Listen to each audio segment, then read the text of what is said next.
Ladies and gentlemen, boys and girls, welcome back. My name is Nadian Sands, and this, of course, is Learn How to Edit Stuff. But we're doing a little bit of a different video today. As the video title suggests, if you are an iPhone user and have been using an iPhone for a long time, do not get the Pixel 3 or Pixel 3 XL without watching this video or other videos on YouTube first. Let me give you some context. A couple weeks ago, I wake up, it's a normal morning, I'm sitting on the couch before work, browsing through Twitter, when all of a sudden I see Google is live with their Pixel 3 and Pixel 3 XL press conference. Of course, I had to check it out. I just so happened to turn it on at the exact time they started demoing the camera features of the Pixel 3 and Pixel 3 XL, which blew my mind at the time. I immediately went online, pre-ordered the phone, and could not wait for it to get here because everything I saw online, all the videos I started watching, the press conference itself, I was blown away by what this camera could do. And as a video and content creation professional, the camera on a smartphone is really appealing to me because it's always with you and you want to have the best at all times. About a week and a half later, I get the phone, I'm super stoked, all I want to do is use the camera, and this is the first picture I took with this phone. I was blown away by the color, the detail, the depth of field, the edge detection in portrait mode. It's just a really nice photo for my very first one, and I was like, whoa, the iPhone doesn't even touch this. And at the time I was using the iPhone 7 Plus, so this was a huge step up for me. So upon first use, I was definitely on cloud 9. I was obsessed with this phone. I was tweeting about it, I was showing other people, I was like, oh my god, look at this, look at this.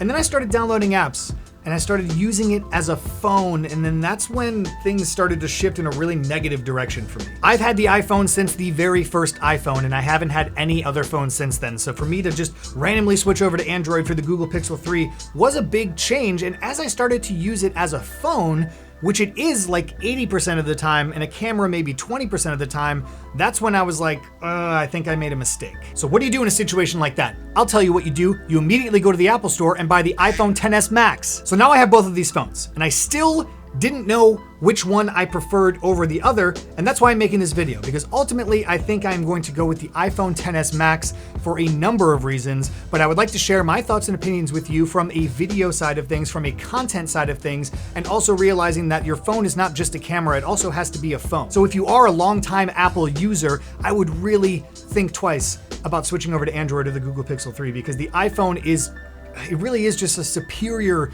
device in my opinion, and we're gonna go over the reasons why. Let's first start out by checking out the phone specs on paper to see what they look like. Here are my thoughts. The iPhone XS Max versus the Google Pixel 3 XL. I believe the AMOLED touchscreen looks a little bit better than the Pixel 3, so I'm gonna give that to iPhone. The 6.5-inch screen real estate is definitely better than the Pixel 3, and everybody talks about that ugly notch in the top of the phone. We'll get to that later. I do think the Pixel 3 wins out in the resolution game though at 1440 instead of 1224, but the iPhone with 64, 256, and 512 gigabyte configurations definitely beats the Pixel, where it's limited at 128 gigs only, but both phones have 4 gigs of RAM. The dual 12 megapixel cameras on the back of the iPhone absolutely win out over the single 12 megapixel camera on the back of the Pixel. Google is doing a lot of very interesting things with the software and the algorithms and the machine learning and everything for their camera software, but I still think at this point in time, the day that I'm making this video, the dual cameras on the back of the iPhone are superior. But the 2 front-facing cameras on the front of the Google Pixel definitely beat out the iPhone. They are 8 megapixels, and that ultra-wide angle for groupies instead of selfies is really nice. Going over to the video category, which is something I care about, 4K video at 2430 and 60 FPS on the iPhone versus only 30 FPS and 4K on the Pixel. Again, iPhone 1080 video, 30, 60, 120, and 240, all at 1080, when the Pixel can only do 30, 60, and 120 at 1080, and then at 240 FPS, you're limited to 720 quality. And the Pixel, for unlocking the device, the fingerprint scanner, I definitely think wins out over Face ID. Face ID sometimes doesn't get you when you're wearing sunglasses or you have something on your face or whatever, and then you have to put in the password, but the fingerprint scanner works every time. It is super easy to use. It is located right directly in the back middle of the phone, right where your index finger lands, so it is super easy to unlock, and I can do it without looking at it, and that's just a huge selling point to me, at least. For the battery life, I would have to give it to the Pixel 3 and the fact that it is rapid charging. So I was at 17% on the Pixel, I plugged it into the wall, and in 30 minutes I was up at almost 90%, which is crazy. So it is rapid charging via USB-C, and it also is wireless charging, same with the iPhone XS Max, but the rapid charging capabilities on the Pixel are pretty awesome. So the iPhone on paper definitely beats the Google Pixel 3 in a lot of different ways, in my opinion, but I know what you guys want to see. You want to talk about the camera, and you want to talk about what kind of content you will get out of these two phones. Let's dive in by checking out side-by-side comparisons of the iPhone to the Google Pixel 3, starting with this image here.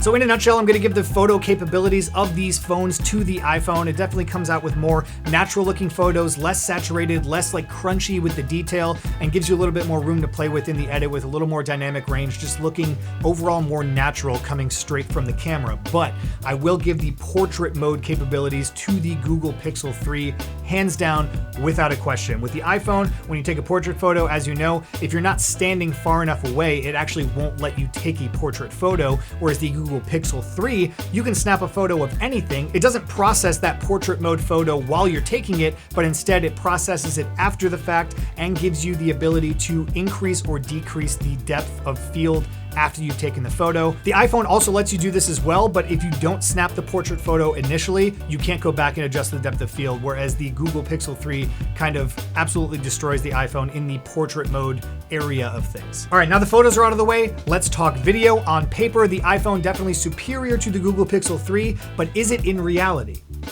Spoiler alert, it is. Let's take a look. So down here on my timeline, I've got a couple different videos, one from the Pixel 3 XL, one from the iPhone, and then a side-by-side comparison, and also a couple slow motion tests down here at the end. The one thing that I thought was very interesting was in all of the Pixel videos, if you look down here at the frame rate, it's just kind of jumping all over the place. Nothing's consistent. 30.06, 30.01, like it's never consistent across all of these videos, where the iPhone is definitely killing it right here. 29.97, 29.97. There's a couple like random frames here with the 240, but I think that's just because of the nature of the slow-mo. But right away, the iPhone is coming in with like the same frame rate every time, whereas the Google Pixel 3 is kind of like flip-flopping all over the place, which I thought was a little interesting. So let's check out these videos here. The first clip we're gonna see is the Google Pixel 3. The second clip is the iPhone, and then the two are going to be side by side.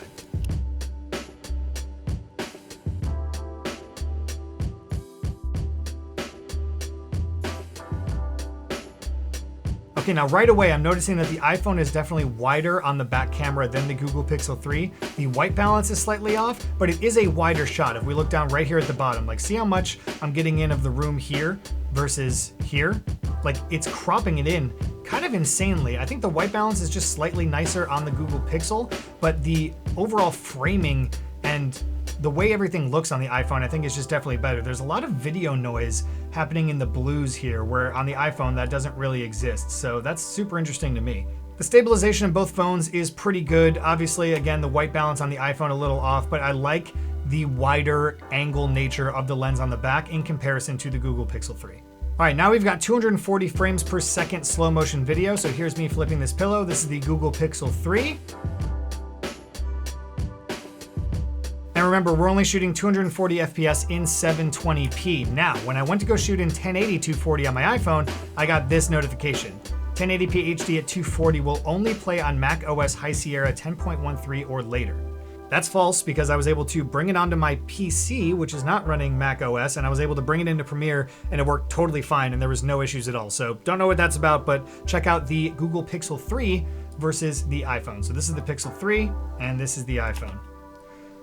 Already much more vivid colors happening here, a lot less noise distortion in the darker colors, and generally a more smooth experience here. And the other thing I thought was interesting was I brought in the Google Pixel 3 video and it was already in slow motion, pulling the file right off the phone, whereas pulling the file right off the phone for iPhone, it actually came in at true 240 FPS, and I had to speed ramp it down to 10%. So if I put this up at 100, it would just play in full speed.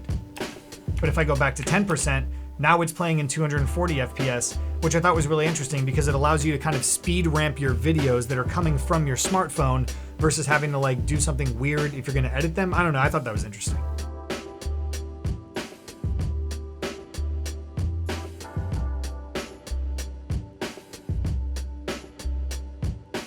Okay, great, there's that. Now, I don't want this to be a bash on Google Pixel 3 video. I'm just simply making this video as a longtime iPhone user, having an iPhone since the very first version of an iPhone, then switching over to Android all of a sudden because I thought I wanted a better camera, only to find out like a day later that maybe that's not the thing I cared about the most. For your phone, for me, I care about it also being a phone and all of the functionality that comes along with that. So here's my pros and cons list for the Google Pixel 3 versus the iPhone. Pros, the fingerprint scanner is great. The typing feedback and layout of the keyboard is also great. It like vibrates when you type on it, which is super nice. It feels really nice in your hand. All the Google integration search functions on the phone are great. The portrait mode camera, absolutely stellar. The wide angle camera, also a good feature. The Google Assistant, I definitely feel like is a lot better and smarter than Siri is. It does a lot more. It actually is more pleasant to talk to as like an AI thing. So good job, Google Assistant. The call screening function on the Pixel 3 is amazing. If a telemarketer calls, you can hit call screen.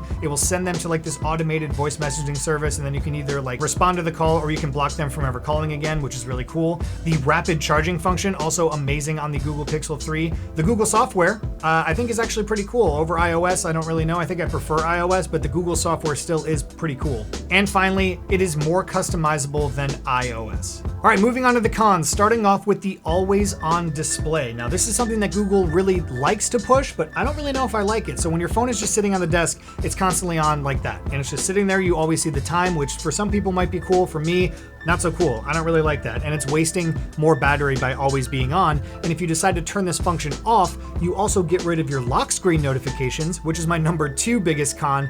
The notifications on the Google Pixel 3 are insanely hard to get to. So when you get a notification on iPhone, right, it pops up, you see what the person's saying, or if it's a tweet or whatever, you can read it right from the lock screen. You don't have to unlock the phone. For this, a little tiny icon just appears there, and then you have to double tap the icon in order to read it. And then in order to get in, you have to double click there, then you have to put in your passcode, then you have to hit the check mark, and then finally it opens up for you to see the notification that you have. And like that's the most backwards and confusing way I've ever seen lock screen notifications happen in my life. So having these little tiny icons, not my jam. Number 3, no iMessage. The one day I had the Google Pixel 3, in 24 hours, I got flamed so much for having a green text message bubble in all of my conversations with my friends that have iPhones.